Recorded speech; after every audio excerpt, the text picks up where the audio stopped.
Sir, BJP పాలిత ప్రాంతాల్లో రాష్ట్రాలు ఎక్కడైనా తెలంగాణ రాష్ట్రం కంటే ఎక్కువ అభివృద్ధి చేశారని నిరూపిస్తే నా పదవికి రాజీనామా చేస్తానని చెప్పి కేటీఆర్ ఛాలెంజ్ చేసిండు.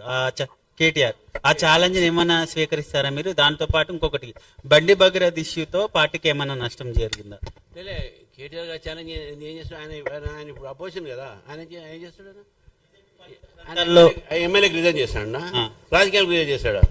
ఎమ్మెల్యే పదవికి రాజీనామా ఎమ్మెల్యే చేసుకోమని చెప్పమని అయితే డెఫినెట్ చేయాల్సి వస్తుంది. ఆయన రాజకీయాలకు రిజైన్ చేస్తే ఇంకా మంచిది. నేను చూపెడతా, తీసుకుని నాతోని ఆయన నా బస్సులో తీసుకుపోతా, మంచి బస్ అరేంజ్ చేస్తా. ఆయన ఎమ్మెల్యేతో నాతో రానియండి, నేను ఒక్కడనే వస్తా ఆయనతో. బీజేపీ పాలిత అన్ని రాష్ట్రాలు కూడా పోయే వస్తాను, 2 రాష్ట్రాలు తీసుకుపోతా. తెలంగాణలో ఏ విధంగా అప్పుల రాష్ట్రంగా మార్చారో అక్కడ ఏ విధంగా డెవలప్మెంట్ రాష్ట్రాల కింద మారిన నేను చూపెడతా. నేను కేటీఆర్ గారు ఛాలెంజ్ చేస్తా ఉన్నాను. మన ఇద్దరం పోదాం, బస్సులో కార్లో పోదాం, బస్సులో పోదాం, 2 రాష్ట్రాలు తిరిగి వస్తాం, బీజేపీ పాలిత రాష్ట్రాలు.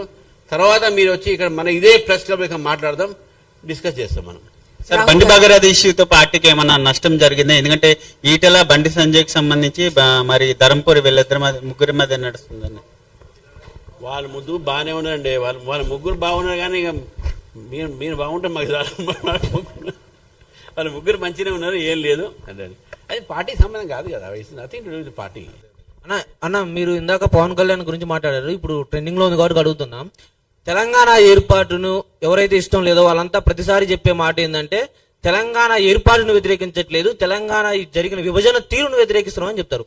మొన్న పవన్ కళ్యాణ్ వచ్చి కూడా గతంలో తెలంగాణ వాళ్ళ దిష్టి తగిలి కోనసీమ కొబ్బరి చెట్లు ఎండిపోయాయి అన్నారు. ఆ వ్యాఖ్యలు తెలంగాణకు వ్యతిరేకం కాదా? తెలంగాణకు సరే ఎవరైనా రెచ్చగొట్టినా సరే వచ్చి మీ అయ్య జాగీరా అని పక్క రాష్ట్రం వచ్చి ఒక వ్యక్తి అంటే దాన్ని మీరు తెలంగాణ వ్యక్తిగా ఎలా చూస్తారు? ఇప్పుడు మేము ఆ మాట మేము వింటే తప్పకుండా మేము ఇమ్మీడియట్గా రియాక్ట్ ఇస్తాం. మేము వినలే, ఎవరు అన్నారా లేదా మాకైతే తెలియదు. అట్లా ఎవరైనా నాకు తెలిసింది ఏంటంటే ఒక కాంగ్రెస్ మంత్రి అన్నాడని, ఆయన జాగీరా తెలంగాణ అని అన్నాడని, దానికి నిన్న ఈయన తెలంగాణ 4 కోట్ల జనాభా జాగీరని ఈయనన్నాడు. ఈ 4 కోట్ల జనాభా జాగి ఇప్పుడు అంటుడు, గతంలో మా కుటుంబం జాగీరని అని చెప్పి వాళ్ళు పరిపాలించారు. కాబట్టి వాళ్ళ మాటలు నేనైతే వినలేదు.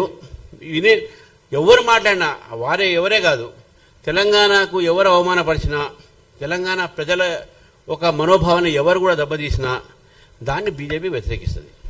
సార్ ఇక్కడ